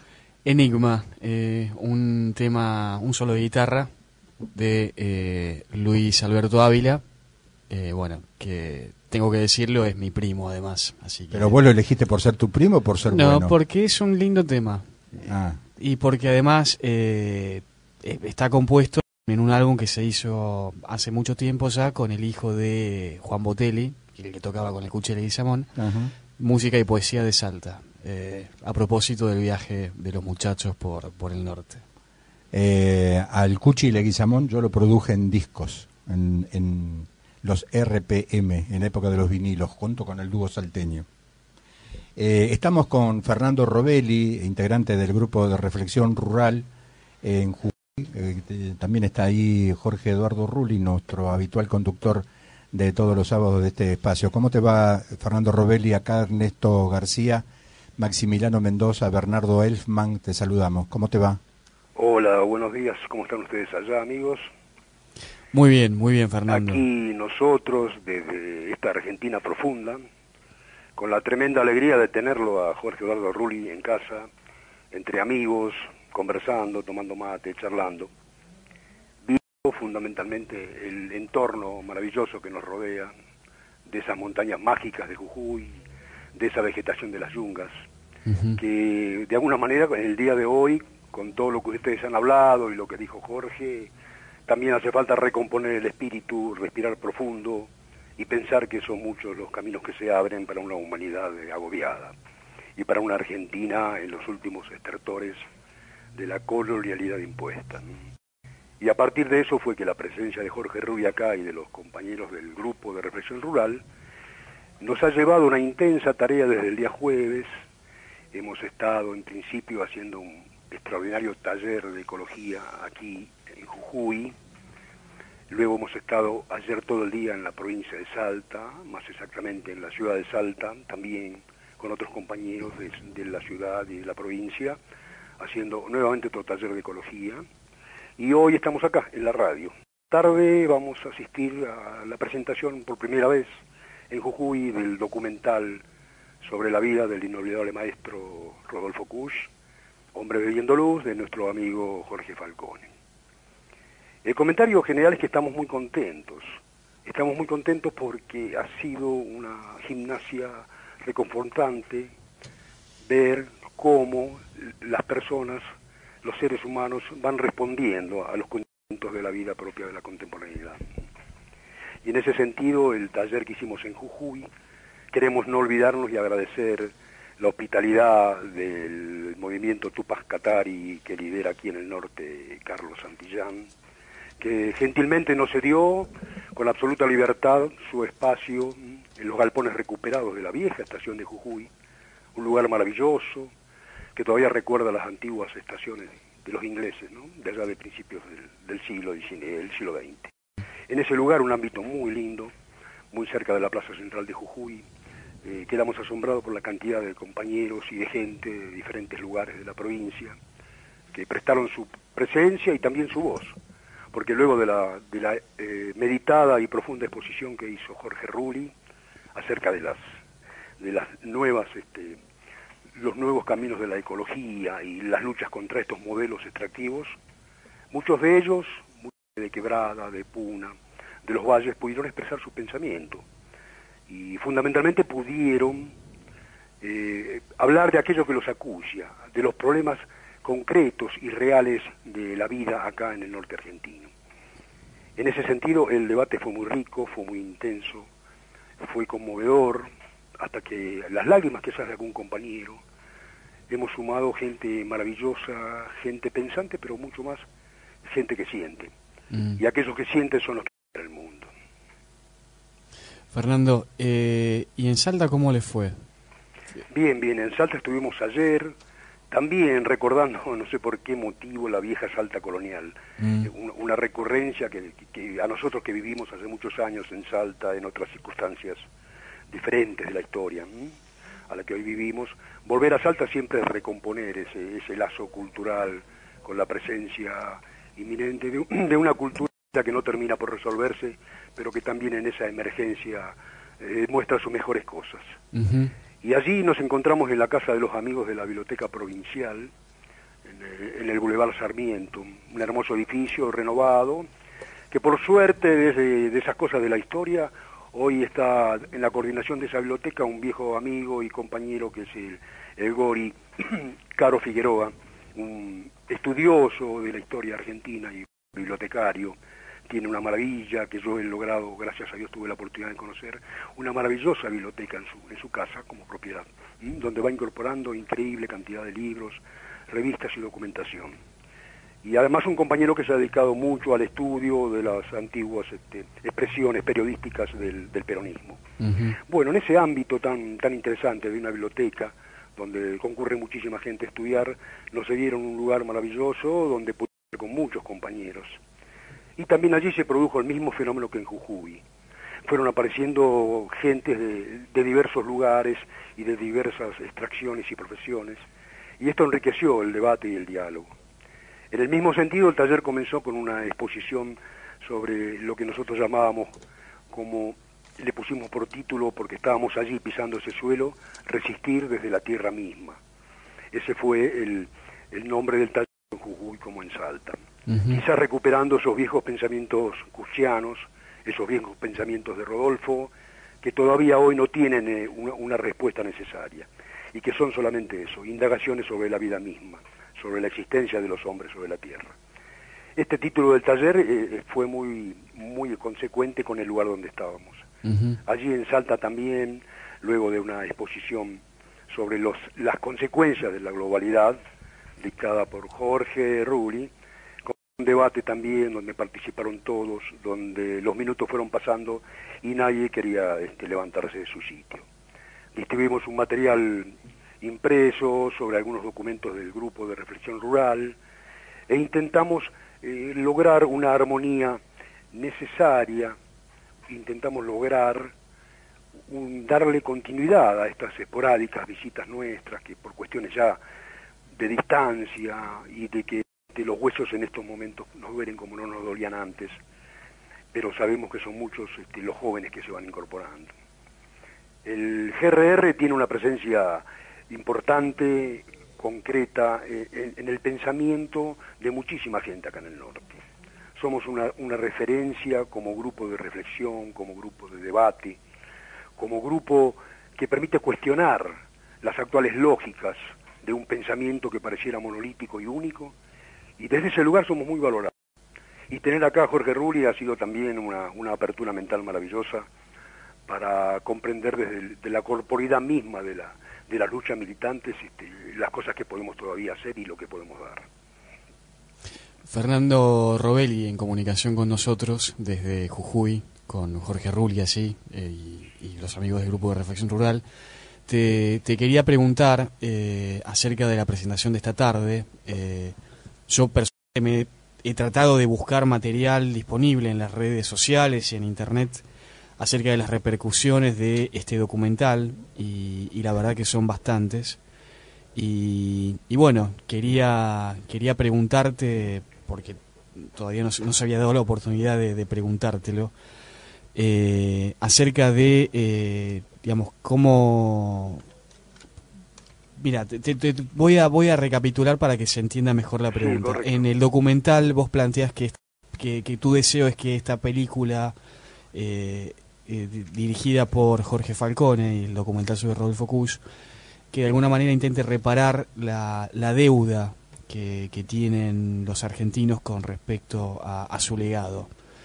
Y en ese sentido creo, yo personalmente como bueno, joven y con mucha curiosidad por su pensamiento, y porque lo sigo leyendo y porque trato de que su pensamiento sea un vector para orientarnos en estos tiempos tan confusos, quería preguntarte si te dio esa sensación la realización de este documental, y sobre todo con las actividades que se están realizando en torno a él, si te parece que de alguna manera esto empieza a responder a esas búsquedas, ¿no? Digo, más allá de los intentos de apropiación que lo hemos sufrido acá en la capital federal hace unas semanas atrás en el Senado de la Nación, y formar un escenario para preparar la apropiación, ¿no? y esta capacidad que tiene la inteligencia progresista en levantar banderas que no les corresponden, ¿no? O que al menos no se corresponden con esta realidad que ellos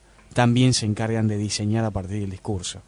Entiendo, comprendo perfectamente lo que vos estás expresando, Maximiliano.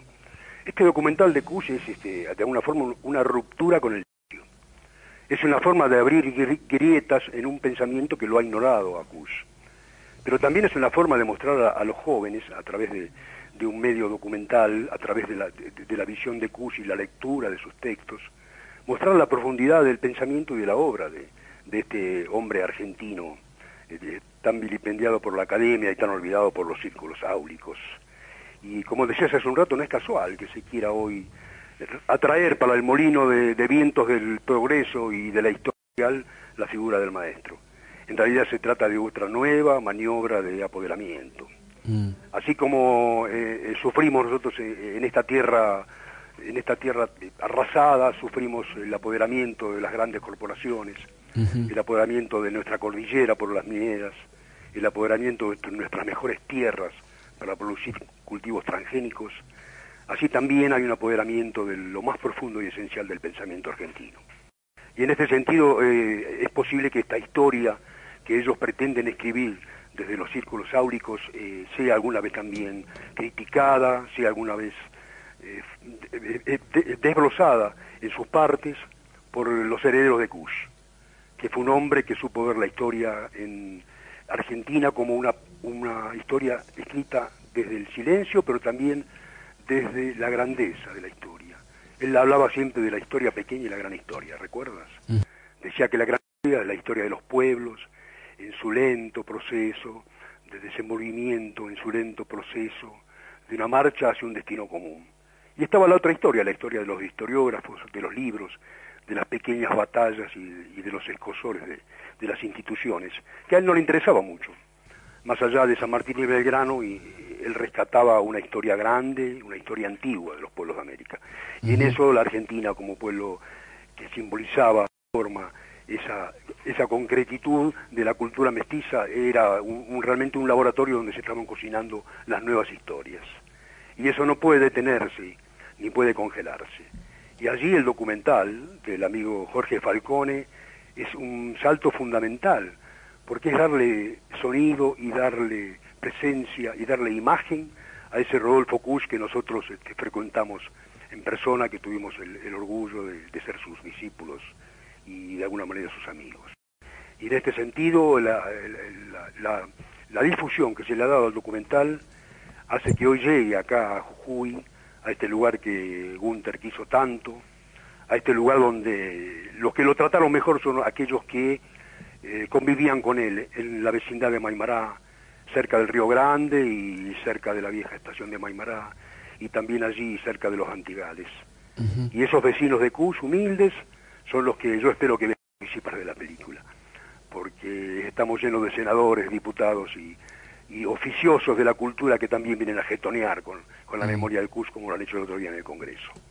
Así que esta es una película y un documental que espero de todo corazón que hoy, a la noche, la vean los humildes de Jujuy, aquellos humildes que Cus tanto respetaba y de los que tanto había aprendido. Fernando Robelli, soy Arturo Cavallo, ¿cómo te va? Hola Arturo, ¿cómo estás? En la década del 60, un cineasta argentino que trabajó mucho en Los Ángeles, pero que nunca perdió las esencias, Jorge Prelorán, en esa década del 60 hay un material de unas 20 y pico de películas, muchos de ellos cortometrajes, por ejemplo, Pumamarca, me acuerdo en este momento mientras te escuchaba. Ese material del Fondo Nacional de las Artes me parece que está también sepultado, no es casual, y lo hago como referencia, ¿por qué? Porque en 1975, en un programa diario que tenía en el Canal 13, que producción mía, que se denominó Trasnoche 13, que eran 6 horas y media todas las noches, yo pasé todo el material de Jorge Prelorán, con una visión desde él, de lo que tenía que ver no solamente con los paisajes, sino haciendo un paralelo con este presente y las políticas extractivas. Me parecería que también vale la pena recrear ese material de la década del 60, y me acuerdo puntualmente de Pumamarca, este presente extractivo. Digo, como aporte a una idea, ese material del Fondo Nacional de las Artes se supone que no tiene costo, y también como para convocar a los seguidores de la patria profunda, en función precisamente de revalorizar aquello que muchas veces ni conocemos y estamos a unos pocos kilómetros, ¿no? Claro, mira Arturo, yo recuerdo haber visto algunos de esos bellísimos documentales, aquel de Hermógenes Cayo y tantos otros, de aquellos hombres de la puna, de la quebrada, hombres humildes, silenciosos, ligados a un trabajo con la tierra y a un trabajo artesanal, de fabricar instrumentos para la música. Y la música ha sido acá tan importante en la quebrada porque en el silencio de las montañas quizás esté lo mejor de la música. La matriz de la música es el silencio, es cómo expresar los silencios. Y aquí es un lugar y es un ámbito donde esas cosas suceden, donde la música cobra plenitud. Y esos viejos documentales de Prelorán me vuelven a memoria lo que es hoy la quebrada. Aquella quebrada que hace años retrataba a Cus, aquella quebrada de la convivencia, de las comunidades, de los pequeños huertos, aquella quebrada de las diferentes variedades del maíz, hoy ha cambiado, desgraciadamente, ha cambiado de una forma que no se puede creer.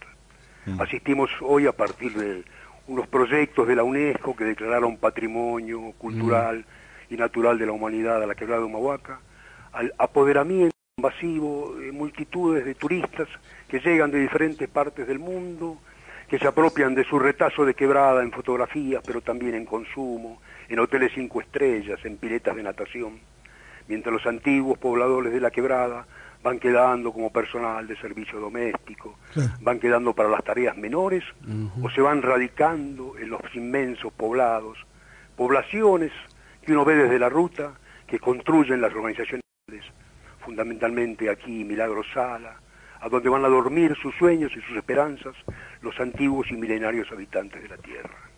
Esa es la cruda realidad hoy en la quebrada de Humahuaca.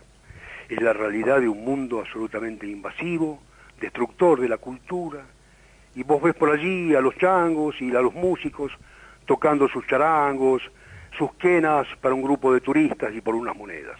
Esa realidad no ha cambiado. Estas cosas ancestrales han sido devastadas en sus propias raíces. Y si hubo alguien que luchó contra esos apoderamientos coloniales, ese fue Rodolfo Cus. Claro. Un humilde e incansable caminador de los senderos pedregosos. A propósito de tu comentario, Arturo Cavallo, el documental de Rodolfo Cus está dedicado a los maestros Prelorán y Sanginés. Qué bueno, no lo había visto eso. Sí, al final de la película. Sí. Lo hice a partir de mi propia memoria y por ponerlo en el aire en Canal 3 en esa época, íbamos todas las noches, y después en Canal 7 en Bien Tarde.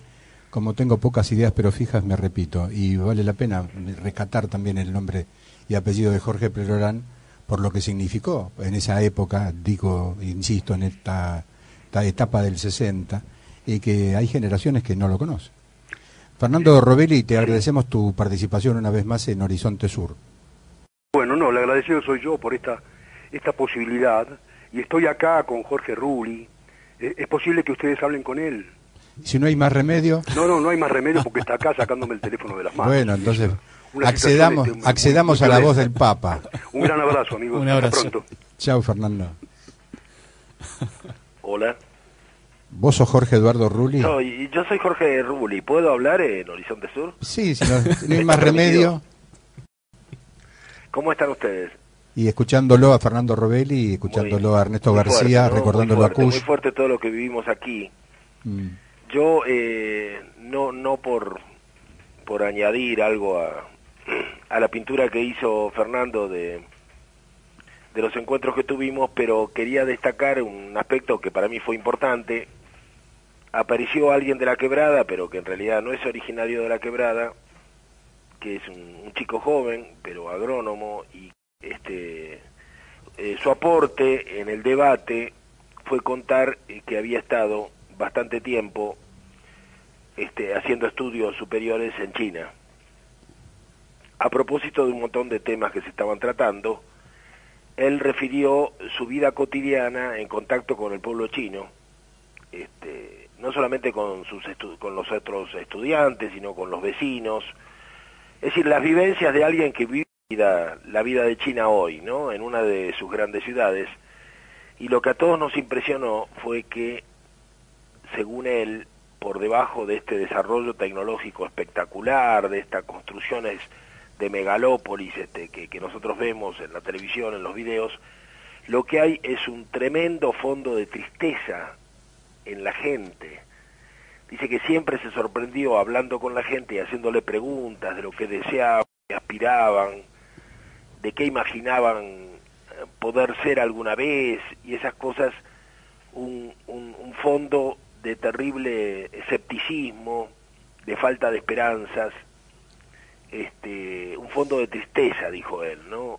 Una terrible tristeza. A propósito, y realmente hubo un largo silencio en el auditorio, ¿no? Como que todo el mundo quedó pensando en eso, porque habíamos estado hablando de este fenómeno tan terrible que es aquí la Milagro Salas y la Tupac Amaru, la construcción de barrios. Hoy está distribuyendo autos 0 kilómetros entre sus lugartenientes. Bueno, es un gobierno paralelo, es un estado paralelo, ¿no? Es un estado paralelo, pero muy particular, a tal punto que combinando el fondo de tristeza de que hablaba este compañero de la Puna con el trabajo de maquila que conduce Milagro Salas. El trabajo de maquila es la vieja manufactura me parece a mí, la vieja manufactura de inicios del capitalismo, pero con sueldos bajísimos. En algunos casos no son sueldos, sino que son simplemente planes sociales.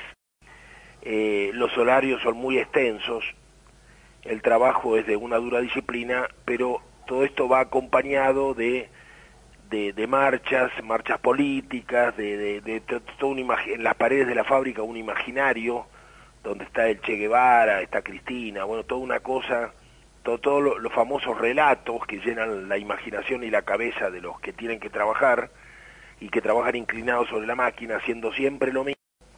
Bueno, este tipo de cosas fue tan fuerte, ¿no? Hablar de China y hablar de Jujuy y de lo que está pasando y de lo que se está generando en la Argentina, en el norte argentino, como una matriz de nuevo país diferente, de una Argentina diferente, que a veces la gente de Buenos Aires no tiene idea clara de a dónde vamos, pero que aquí se ve que es una matriz, ¿no? Que tiene mucho que ver con lo que cuenta la gente de la Alameda, tiene que ver con la trata, con el lavado, con el narcotráfico, que está en todas partes, que incluso el perro Santillán dijo, evidentemente, pidió el micrófono y dijo, lo que nosotros tenemos aquí en Jujuy es un modelo chino, ¿no?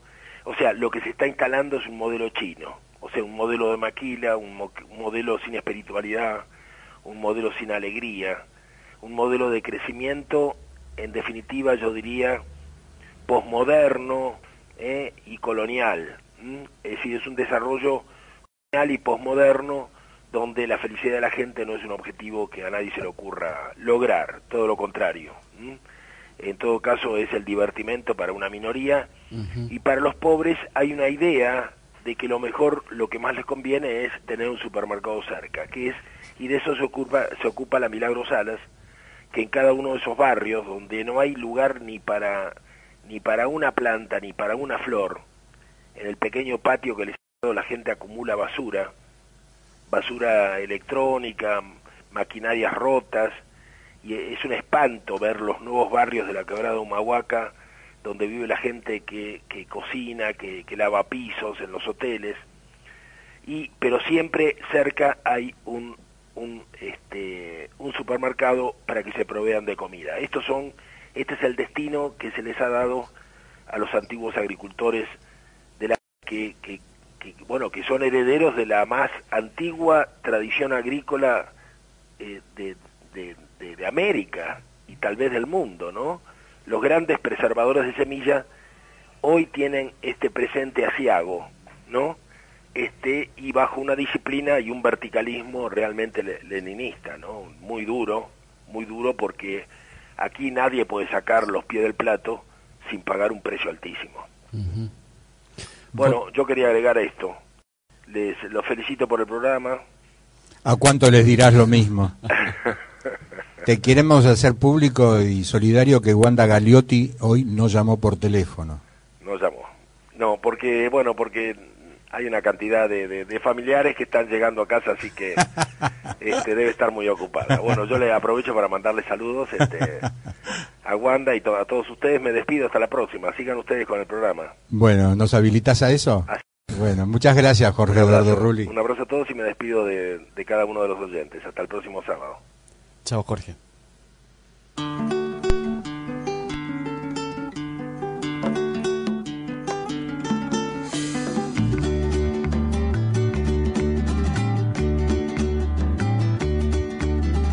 Niño, mi niño, vendrás en primavera, te traeré. Gurisito mío, lugar de madre selva. Y aunque nazcas pobre, te traigo también. Se precisan niños para amanecer, se precisan niños para amanecer.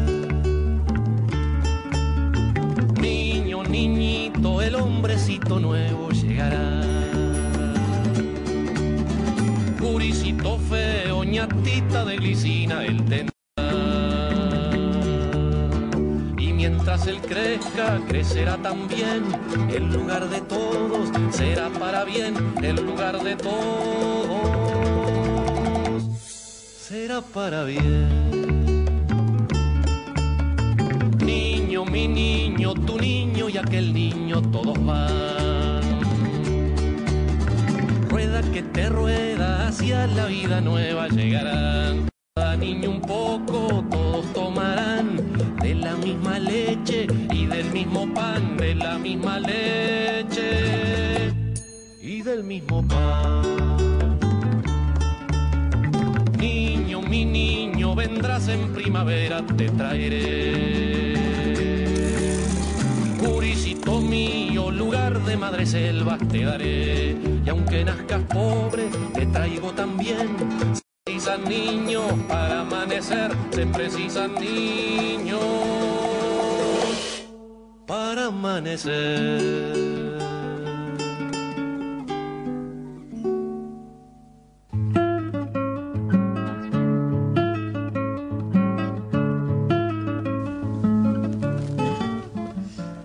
Oyentes consecuentes de Horizonte Sur, como Ana Capó de Mirabal, con su marido Ricardo, cumplieron un aniversario de casados y nos lo hicieron saber en el 11 4682 4371.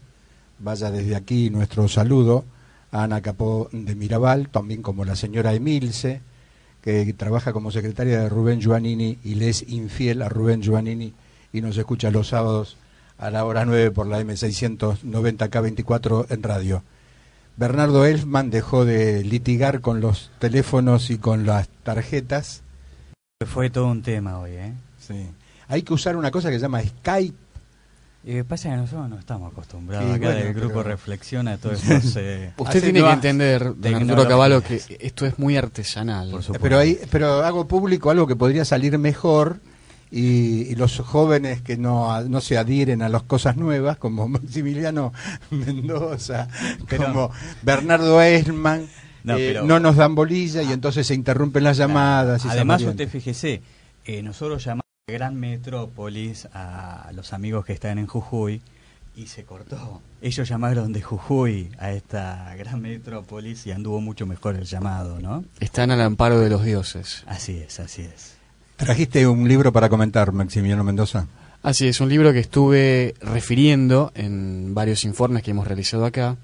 Se llama Argenleaks, de Santiago O'Donnell, que es un periodista, que es el único periodista argentino que pudo tener acceso Julian Assange, que es el conocido periodista también que hizo públicos en la página Wikileaks, una página de internet, cables de la Embajada de los Estados Unidos, documentos secretos de la CIA y muchísimos informes en relación a la política exterior de los Estados Unidos, con empresas, con países, en materia de seguridad nacional, industria militar, etcétera. Recordemos que Julian Assange hoy está refugiado en la embajada de Ecuador en Londres y que, bueno, al parecer hay una causa que está armada en Suecia por acoso sexual.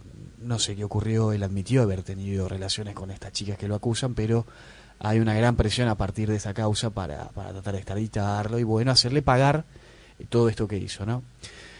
La cuestión es que Julian Assange se intentó contactarse con algún periodista argentino para hacer públicos los cables de la Embajada de los Estados Unidos y documentos desclasificados en relación a la Argentina y su relación con los Estados Unidos, y lograron dar con este periodista, Santiago O'Donnell, que tuvo que pasar una suerte de test para poder acceder a estos informes.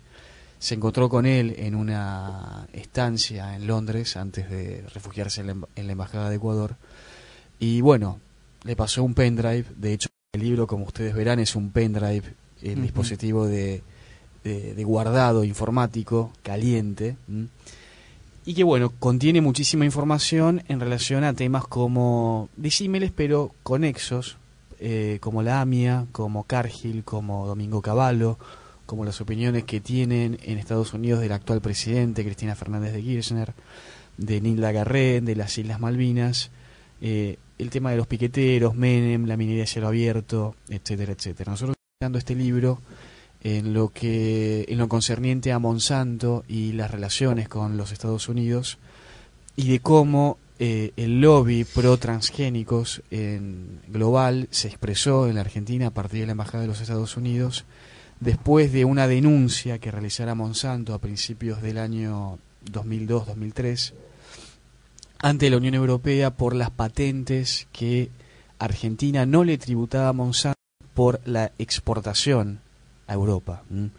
Esta denuncia no prosperó. De hecho, Néstor Kirchner, presidente por aquel entonces, instruyó a la Cancillería y al Ministerio de Agricultura resistir esta denuncia, pero este hecho en particular generó las condiciones como para poder sentarse a negociar los productos de segunda generación de Monsanto, que a partir de unas reuniones que mantuvieron a través de la Embajada de los Estados Unidos y a través de distintos operadores, llegaron a lograr convencer al presidente por aquel entonces, repito, Néstor Kirchner, y posteriormente a Cristina Fernández de Kirchner, para invertir millones de dólares en plantas de desarrollo biotecnológico y en nuevos productos, pero con el compromiso ya asumido por los funcionarios de respetar la propiedad intelectual, el copyright y el pago de patentes no regalías por licencia como ocurre con la soja, la antigua soja RR ya, sino con esta nueva soja, y tiene que ver con esto que ocurrió este año, ¿no? La aprobación de la soja RR2, Intacta RR2BT, que incorpora más resistencia al glifosato, y la tecnología BT, que es una bacteria para resistir insectos, picudo, bueno, todo organismo en fase larvaria que come un montón. Esto es conocidísimo en el ámbito de la agricultura. El anteproyecto de ley de semillas para tratar de asegurar la tributación de propiedad intelectual, de patentes de propiedad intelectual a Monsanto y a otras corporaciones, y los nuevos productos agroquímicos, el Roundup Ready 2, que ya está publicitado en muchísimos canales de televisión. Y bueno, seguramente todos los hechos que vienen acompañados además por estas dos plantas que se van a inaugurar, una en Córdoba, en Islas Malvinas, donde hay una organización muy fuerte de los vecinos de allí para tratar de resistirla, tratando de reivindicar el derecho a la consulta previa y demás, y en Tucumán, donde además se anunció también otra inversión en desarrollo de organismos genéticamente modificados que, bueno, por supuesto, dan un marco de interpretación donde esta investigación de Santiago, como así también en muchísimos otros temas, contextualizan muchos hechos políticos que tuvieron lugar este año. Un libro muy recomendable. Decí el nuevo el título. Argent Leaks, de Santiago O'Donnell. Santiago O'Donnell es un periodista de Página 12, hermano de otra periodista, María O'Donnell. Así es. E hijo del politólogo que murió hace Guillermo O'Donnell. Exacto, que murió hace pocas semanas. A continuación de nuestro programa de Horizonte Sur Somos Todos Juntos, hoy con Juan Carlos Beltrán, que es un comunicador, un presentador de televisión y de radio, ahora radicado en su lugar de origen, que es Bahía Blanca, haciendo un repaso de intérpretes y creadores de la música popular como tantas otras veces lo hemos hecho. Ernesto García redondeará lo que amenazó en la otra hora. ¿Qué vas a redondear? Bueno, lo que intentaba redondear era mi opinión acerca de este historiador alemán. Nosotros estuvimos leyendo en profundidad el artículo, nos parece grave lo que afirma. Repetí el artículo que hace mención. Sí, el artículo que estoy hablando se llama Unidos y separados por el revisionismo y fue publicado en el EñE del sábado pasado. El tema es el siguiente. Este historiador alemán se permite recomendarnos que estudiemos historia extranjera, historia no nacional, porque a su juicio es demasiado extenso, demasiado lo que hacen los historiadores argentinos, de ocuparse demasiado de su propia historia. Me parece a mí que este no tiene ningún derecho si antes no le recomendó a Eric Hobsbawm, por ejemplo, que estudiase historia sudamericana. Nadie le reprocha a los historiadores europeos que estudien Europa. Por lo tanto, yo no le reconozco ningún derecho a este historiador alemán para que venga a darnos consejos. Aparte, yo creo que utiliza una antigüedad. Yo creo que el revisionismo ya no existe. Yo lo que creo es que hay historiadores que investigan. Historiadores que se toman en serio y que no macanean, como don Bartolo o como don Vicente Fidel López. Estos historiadores del siglo XIX, finales del siglo XIX, estaban gobernados por el odio contra lo negro, por el odio contra lo indio, por el odio contra lo gaucho, por el odio contra lo que no fuese proveniente de Europa. Me parece a mí que los presuntos revisionistas, según dice este hombre, Goebel, que para colmo tiene un apellido terrible, está fundado en una concepción antigua. Lo que yo creo es que lo que él llama revisionismo son historiadores, buenos historiadores. Además le recuerdo que el presunto revisionismo no nació en 1930 al calor de historiadores filofascistas.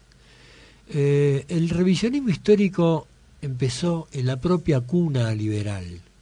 Adolfo Saldías era un liberal, discípulo de Bartolomé Mitre, que siguió siendo liberal aún después de haber escrito la historia de la Confederación Argentina. Pero yo le recuerdo a este muchacho alemán que aparte, antes de Adolfo Saldías, existió un chileno llamado Manuel Bilbao, que quizás por poca información también se ocupó de Rosas, descubriendo cosas que el liberalismo se empeñaba en disimular, en ocultar o en mentir. El liberalismo que 25 años después se negó a que la familia Rosas hiciera un funeral en homenaje a Juan Manuel, y que además de eso llevó a cabo un funeral para las víctimas del rosismo, de manera tal de que en 1877 eran suficientemente discriminadores como para que el señor Avellaneda les permitiera hacer su funeral y le prohibiera al otro, a pesar de haber sido gobernador de la provincia de Buenos Aires, a cargo de las relaciones exteriores y la defensa nacional por delegación de las provincias, hacer ese funeral. Yo creo que este hombre europeo se ha comportado como bien define Kusch, aquellos que se preocupan por el ser y no por el estar. Y además agrego, yo no elegí hablar primero del pensamiento de Kusch antes que ocuparme del tema histórico. Yo creo que Kusch, con su pensamiento, es una buena respuesta a esta invasión intelectual de que somos objeto de parte de un historiador lleno de soberbia. Ernesto García redondeó en los minutos que prometió. Con Ernesto García, con Maximiliano Mendoza, en la producción periodística Bernardo Elfman, Jorge Eduardo Rulli y Fernando Robelli en Jujuy, con Marcelo Morales en la operación técnica, y quien les habla, Arturo Cavallo, les agradece esta participación que han tenido con Horizonte Sur. Nos escuchamos el próximo sábado a la hora 9 por la M690K24 en radio. Este programa dentro de un rato se puede escuchar en www.arturocavallo.com.ar buscándolo en archivo de programas.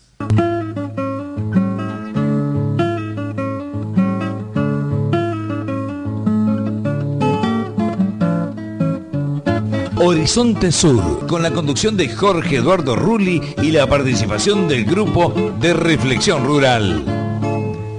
Horizonte Sur nos invita a una mirada desde la ecología sobre la política, el peronismo y los nuevos colonialismos, los modelos de las nuevas dependencias que nos colonizan, la soja, la megaminería, los agronegocios y la producción de biocombustibles. Nos desvelan las amenazas a nuestra soberanía y a nuestros patrimonios. Horizonte Sur, radio, con la conducción de Jorge Eduardo Rulli y la participación del grupo de Reflexión Rural.